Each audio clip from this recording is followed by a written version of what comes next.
You ever sit down on a long-haul flight and realize you're basically locked in a flying waiting room for the next 14 hours? And the rough part isn't only the legroom, it's how it creeps up on you. Your body starts complaining, your stomach does that weird, why am I bloated, I barely ate thing. And then you check the flight map and feel personally attacked because you've moved like 2 inches.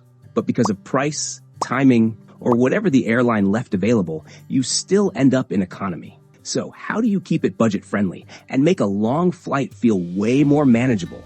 So you land with enough brain power to go straight to baggage claim instead of standing there staring at Carousel 6 like it's a philosophical question. In this long-haul survival guide, I'll show you what actually works, what to wear, what to avoid with food and drinks, how to set up sleep, and one tiny, easy-to-miss move that keeps you from digging through your bag and slowly losing your patience mid-flight. All right, start with the thing that sets the tone from minute 1, what you wear and what you put on your feet. Because this is where a lot of people accidentally ruin their sleep. On a long-haul flight, clothes aren't an outfit, they're gear. Because the cabin temperature is a chaotic little roller coaster, hot while everyone's boarding, freezing once you're settled, then weirdly warm again when the plane turns into a packed human aquarium. So go loose, breathable, and layered. Layers you can adjust without doing a full-body performance in a tiny seat. Start with a thin base layer that handles sweat. The tank top only move sounds fun until you're sticky halfway through and now you're annoyed at your own armpits. If you run warm or you pick up smells easily, a light tee or a thin long sleeve is your best friend. And then throw on a zip-up hoodie or jacket. And yes, the zipper matters because you can vent without pulling anything over your head while your seatmate pretends they're deeply focused on the safety card. Now, mini warning, tight clothes, especially jeans. I wore jeans on a long flight once and started paying for it by hour 3, mostly because of the waistband. Go soft with a little stretch, joggers, relaxed pants, anything that doesn't bite when you're sitting for hours. Compression socks can be a game changer for swelling and that heavy leg feeling, especially if you barely move. You don't need the I'm climbing Everest version, just a comfortable, moderate pair. If they're leaving deep marks or you feel like your feet are being vacuum sealed, size up. You want fresh legs, not tourniquet chic. Shoes are the other quiet villain. Closed toe, easy slip-ons. Feet swell in the air, so anything snug turns into misery. But anything too loose becomes a whole production when you're trying to slide them back on. And if you take your shoes off at your seat, clean socks please. This is still public transportation, not your living room. Also, don't load your pockets. Sitting on a phone or keys is uncomfortable, and it's how stuff disappears into that little seat gap portal. Put your essentials in one small pouch you can reach and let your body actually relax. If you're dressed for the cabin mood swings, you're already winning. Now don't let your stomach undo all that progress, because what you eat and drink is the difference between this is fine and why do I feel weird and bloated at 35,000 feet? On a long haul, dehydration is the sneaky thing that makes everything feel worse. Your head gets heavy, your mouth feels gross, and your patience gets way shorter than it needs to be. So the easiest set yourself up to win move happens before you even board. Bring an empty water bottle through security. Fill it in the terminal. On the plane, sip steadily instead of waiting for those tiny airline cups and the drink cart that always shows up the second you finally got comfortable. If you're landing into a long day, toss in a single-serve electrolyte packet. Small, easy, and it helps your body bounce back quicker. Now, water handles the baseline, but food is where people accidentally create problems. Travel day is not the moment to experiment with a mystery airport meal just because it looks exciting under fluorescent lighting. Stick with what your body already knows, especially if you're prone to bloating. And I've heard this little travel whisper a bunch of times. People saying, don't eat broccoli or other cruciferous veggies the day before you fly. And honestly, it makes sense because they can make your stomach a little too enthusiastic in the air. Also, ease up on super salty stuff. A lot of airport snacks are basically designed to make you thirsty, which means you spend the flight feeling off and you land feeling sluggish. And snacks aren't for fun on a 14-hour flight. They're mood insurance. When meal service is slow or the timing makes no sense, a simple backup keeps you from getting trapped in that hungry, irritated spiral. Keep it easy. An energy bar, crackers, dried fruit, or trail mix. One small courtesy note: be thoughtful with peanuts or mixed nuts. Some passengers have serious allergies, and a sealed cabin is not the place to find that out the hard way. Now, if your stomach gets dramatic mid-flight, this is the easiest little safety net: a ginger kit. Ginger chews pack small and can calm things down fast, and ginger ale is usually a simple, familiar option when the cart comes around. Last thing, if sleep is a goal, be smart with caffeine and alcohol. They can mess with your rest, dry you out, and leave you feeling worse later, even if they feel helpful in the moment. When food and hydration are handled, the next problem is staying clean and avoiding that post-flight "I feel sticky and questionable" vibe without turning your seat into a chemistry lab. There's a moment on every long-haul flight where you think, I don't feel dirty, but I also don't feel clean, like you've been lightly marinated in recycled air and mystery decisions. So before you fully settle in, do a quick reset. One wipe, a few high-touch spots, done. You're not trying to disinfect an airplane. You're just lowering the chances that your hands immediately meet your snacks right after they meet everything. And here's the polite version of that reset.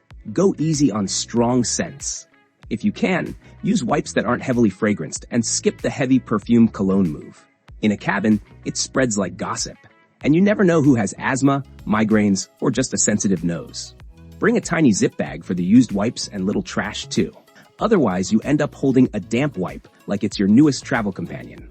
Then sanitizer, but with strategy. Think before you eat and after you touch shared stuff. Not every 5 minutes like you're trying to erase your fingerprints. And if you're someone who touches your face without noticing, same. This is the easiest way to not accidentally make your own hands the delivery service. A mask is also a solid option to keep in your personal item, especially during boarding and crowded airport lines. You don't have to wear it the whole flight. It's just nice to have a choice when the person next to you is coughing like they're auditioning for a commercial. And don't overpack this part. Bring just 3 things: wipes, mints or a toothbrush, and a clean shirt. That's it. Enough to feel reborn right before you land. You're clean, you feel human again. Now comes the hard part. How do you actually sleep in a cramped seat? Sleep is the cheat code on a long flight. If you get even a few solid hours, everything feels easier. If you don't, the same seat feels smaller and the flight feels longer. Start by picking a lane. Are you trying to arrive functional or just pass time? If it's arrive functional, set your phone clock to your destination as soon as you board. It's a small mental switch, but it helps your brain stop arguing with itself about what time it really is. If you can choose, night flights make this easier. Shower, brush your teeth, comfy layers, and you're basically telling your body it's bedtime.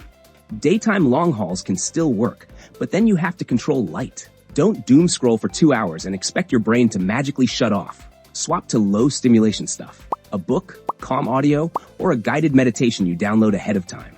Seat choice matters more on long haul. Light sleeper?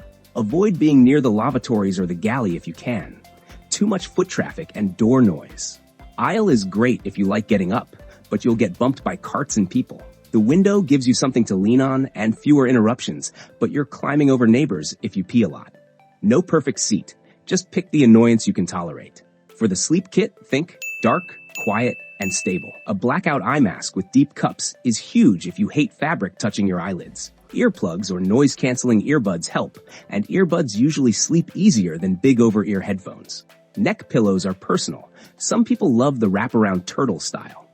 And if you hate pillows, some travelers use a soft travel neck support instead. The goal is simple. Stop the bobblehead effect. Worried the crew will wake you up mid-sleep? Buckle your seatbelt over your jacket. If they can see it, they've got less reason to tap you to check. And one more move I see a lot of people use: staying up late the night before so they knock out on the plane. Sometimes it works, but if you struggle to sleep sitting up, don't gamble on it. Keep it mild, a little later than normal, not an all-nighter. Also, are you a window person or an aisle person on long haul, and why? I'm always curious what people prioritize: sleep, bathroom access, or just not being bumped all night. Next, let's make sure you don't get bored out of your mind. Entertainment and backup plans for when the seatback screen betrays you. You know that mid-flight slump where you've scarfed down your meal, gotten comfy, and then your brain's like, all right, what's the plan for these next 10 hours? Yeah, that's when boredom hits like turbulence. That's why I treat entertainment like it's non-negotiable carry-on gear. Sure, most long-haul flights have those seatback screens, but I'm not betting my sanity on a glitchy touchscreen or an audio jack that only works if you jiggle it just right. So, break it down into 3 vibes. Watch, listen, and chill out. Before takeoff, preload some offline goodies. A couple Netflix episodes, that YouTube playlist you've been saving, an audiobook or 2. Don't count on spotty airport Wi-Fi or pricey onboard internet to save the day. Over-ear noise-canceling headphones are a total win here. They amp up your movies, but more importantly, they create this cozy, quiet zone where you're not jumping at every tray table, clink, or aisle elbow bump. Even with no tunes playing, that hush helps you unwind and drift off way easier.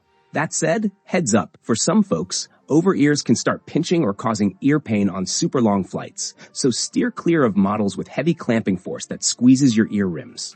Go for ones with plush pads and easy adjustments, like the budget-friendly Philips Ship 9500. Super light clamp, great for bigger heads. Or splurge on something like the Sennheiser HD 800S. Barely any pressure, perfect for marathon sessions. If your ears are extra sensitive or you've got a larger head, noise-canceling in-ears might feel more comfy overall. When it's time to wind down, keep it low-key. Grab a chill ebook, replay a familiar podcast, or tinker with an offline puzzle app, stuff that eases your mind instead of firing it up right before you want to crash. Boom, entertainment sorted. Next up, power. Because showing up at your destination with a dead phone is a vibe killer if there ever was one. There's a special kind of panic that only happens at arrivals. You're half asleep, you need directions, you need a rideshare, you need to text someone, and your phone is politely informing you it has 2% left. And the sneaky part is, it's never just one device. Your phone is low, your earbuds are low, your laptop is low, and the plane's USB port is charging like it's on a coffee break. So here's the no-drama setup. Pack the cables you actually use, plus a compact wall charger. Airports still have real outlets in plenty of places, and a proper charger is usually way faster than the random USB ports that may or may not work. If you want to be extra calm, charge everything the night before and board like you're not expecting anything from the aircraft. If the outlet at your seat works, great. If it doesn't, you're still fine. Power banks are the other big one, essential on long-haul days, but also the easiest way to get surprised at security. Keep them in your carry-on, not checked, and do a quick policy glance for your airline, because limits vary by route and they're based on watt hours. Nobody wants their expensive battery taken away like it's a forbidden artifact. And if your airline is strict about using or charging power banks on board, just treat it like an emergency reserve. Use it when you need it, not as your full-time charging plan. One more small tech habit. A lot of travelers avoid public USB ports in airports for security reasons. If that's you, stick to wall outlets with your own charger or carry a little charge-only adapter so you're not thinking about what that port is doing. And don't forget your internet plan for landing. After a 14-hour flight, the feeling of touching down and instantly having data to call an Uber or message whoever's picking you up is genuinely calming. If you use an eSIM, set it up before you fly so you're online the second you turn off airplane mode. Roaming plans can work too. The goal is simply not being jet-lagged, searching for a SIM kiosk with 3% battery. Once tech stops being a problem, economy gets easier fast, and the next thing that changes the whole experience is bathroom timing and movement. Can we talk about the airplane bathroom line? Because it's never random. It's like the whole cabin shares one brain. If you want to dodge the aisle parade, there's one timing that works a lot of the time. Go right after meals, before everyone else stands up and remembers they also have a bladder. And if the line is already forming, give it a few minutes. Let the wave pass. Also, when your body sends the first, "Hey, maybe soon" signal, listen. Don't wait until it's urgent, because that's when turbulence shows up, the labs get locked, and you're doing mental math in your seat. Now, here's the part people know they should do, but don't, because they feel awkward. Moving your body a little. You don't need to pace the aisles like you're training for a marathon. When the seatbelt sign is off, just give yourself a reason to stand. Top off your water. Do a quick, might as well bathroom run, or stand by your seat and stretch your calves for 30 seconds. Just don't do it during cart service, and don't camp out in front of the lav. And don't be shy about it. Half the plane wants to do the exact same thing. They're just waiting for someone else to break the seal. Flight attendants see people stand and reset all the time. It's normal. Aisle seat? Easy. When it's calm, step out, roll your ankles, sit back down. Window seat? Plan 1 or 2 real get-ups so you're not climbing over your row every hour. And when the seatbelt sign is on and you're stuck in place, do the sneaky version. Ankle circles, calf flexes, one leg straightened at a time. Tiny moves, big payoff when it's time to deplane. And the last thing that makes long haul feel smooth is how you organize your stuff in the cabin. Because nothing ruins your peace faster than realizing the one thing you need is in the overhead bin 8 rows away. You know what's funny about long-haul flights? The plane is full of people who all packed just in case, and then mid-flight, the one thing they actually need is buried in the overhead bin like it's in long-term storage. In economy, your under-seat bag is your survival drawer, and this is where that tiny move I teased earlier pays off. The one-pouch rule. Keep one small pouch inside your under-seat bag with everything you'll actually reach for mid-flight. Phone, lip balm, meds, wipes, earbuds, maybe a snack. So you're not digging through compartments or playing overhead bin roulette while the aisle is packed. It's a simple hack, but it removes a surprising amount of stress on a 14-hour flight. Around that pouch, pack the basics you might need but won't grab every 10 minutes. A power bank if allowed, an empty water bottle, and a thin layer like a scarf or light hoodie. Add one comfort item you know you'll use, eye mask, neck support, whatever helps you settle. And if there's any chance your carry-on gets gate checked, this underseat bag is also where your passport and electronics live. Nothing important should be stuck in a bag that might get taken from you at the gate. Now, fanny pack talk. I love the idea of keeping essentials on your body, but here's the reality. On a lot of flights, a fanny pack counts toward your carry-on limit. So if you already have a carry-on and a personal item, you may be asked to consolidate it before boarding. Pro tip, keep a little empty space in your bag so you can stash it fast. And in crowded airports, keep it low profile and zipped, save the hidden pouch for truly important stuff, and use the fanny pack for low-stakes items. That's the system. Under seat for what you might need, overhead bin for what you won't. When your flight is 14 hours, reducing those little annoyances is how you make it feel shorter. And that's the whole long-haul survival system. If you dress for the cabin mood swings, keep your stomach calm, get some real rest, and keep your essentials within reach, economy stops feeling like a punishment and starts feeling manageable. If this helped, hit like so more tired travelers find it, and subscribe for more no-drama flight tips you can actually use. And if you want, tell me what your one must-have long-haul item, the thing you never fly without. I'm always stealing good ideas from the comments. Safe travels, and may your seatmate sleep through the whole flight.